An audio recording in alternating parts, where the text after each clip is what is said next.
नमस्कार, मेरे चैनल अवधि बहार में आपका स्वागत है। अगर आपको मेरे गाने पसंद आए तो लाइक, सब्सक्राइब और शेयर करना ना भूलें। हे मैया कई के नवादा भुलाऊ, हे मैया कई के नवादा भुलाऊ। होवे सजनवा के लंबी उमरिया, होवे सजनवा के लंबी उमरिया।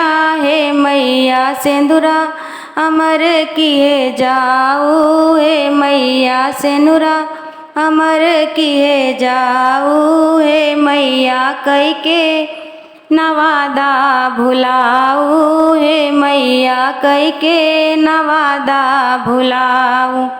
हे मैया कई के नवादा भुलाऊ। प्यारे ललनवा के तेज अकिलिया, प्यारे ललनवा के तेज अकिलिया। हे मैया गोदिया हमार भरे जाऊ, हे मैया गोदिया हमार भरे जाऊ। हे मैया कई के नवादा भुलाऊ, हे मैया कई के नवादा भुलाऊ। बरसे भवनवा में सुख समृद्धिया, बरसे भवनवा में सुख समृद्धि। हे मैया झोली हमार भरे जाऊ, हे मैया झोली हमार भरे जाऊ। हे मैया कई के नवादा भुलाऊ, हे मैया कई के नवादा भुलाऊ। रहई बिरनवा से हरदम सनहिया, रहई बिरनवा से हरदम सनहिया।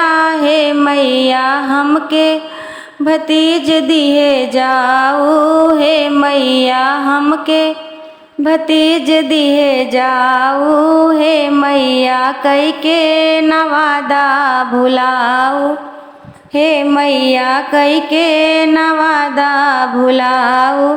हे मैया सिंदूरा अमर किए जाऊ, हे मैया ललना अमर किए जाऊ। हे मैया कई के नवादा भुलाऊ, हे मैया कई के नवादा भुलाऊ। हे मैया गोदिया हमार भरे जाऊ।